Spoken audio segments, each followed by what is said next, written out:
Parents and teachers, do you know what specific behavior you should be looking for when your students or children are reading independently?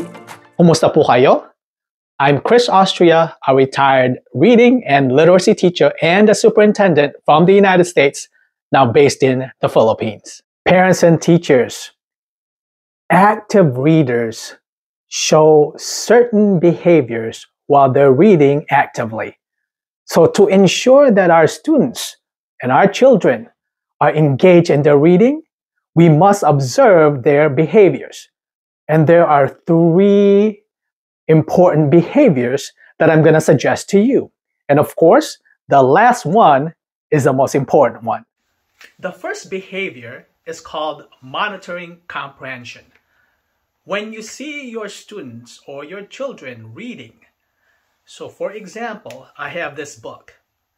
If you watch them read and they are nodding, they're smiling, or they are frowning, that usually means that they are actively engaged in what they're reading because they're trying to understand what they're trying to read. They're agreeing with what they're reading, or obviously when they are frowning, it's either they disagree or they don't understand what they're reading. And this is important because when you see that behavior, when they are frowning, then you can go and help them out and help them clarify any misconceptions. The second behavior is what we call engagement and motivation. When students or children are actively engaged in what they're reading, they usually have a good posture if they're sitting down.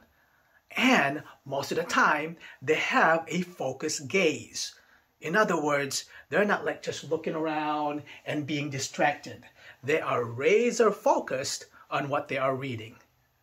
The third and last behavior, which I think is the most important one, is what we call seeking support. If your students or if your child is actively involved in their reading and you know that they are struggling readers, they would usually seek support. What does that mean? When they're reading and they encounter words that they do not understand, they would use the dictionary that is next to them or that is available to them. Or most importantly, they may raise their hand and ask you, the teacher, for clarification and for support. So there you have it. 3 important behaviors that you should look for to determine whether your child or your students are reading actively. You can use this strategy if you're at home as a parent. You can use that strategy as you observe them while you're sitting next to them. When you're at school as a teacher, you can use this strategy during DEAR time.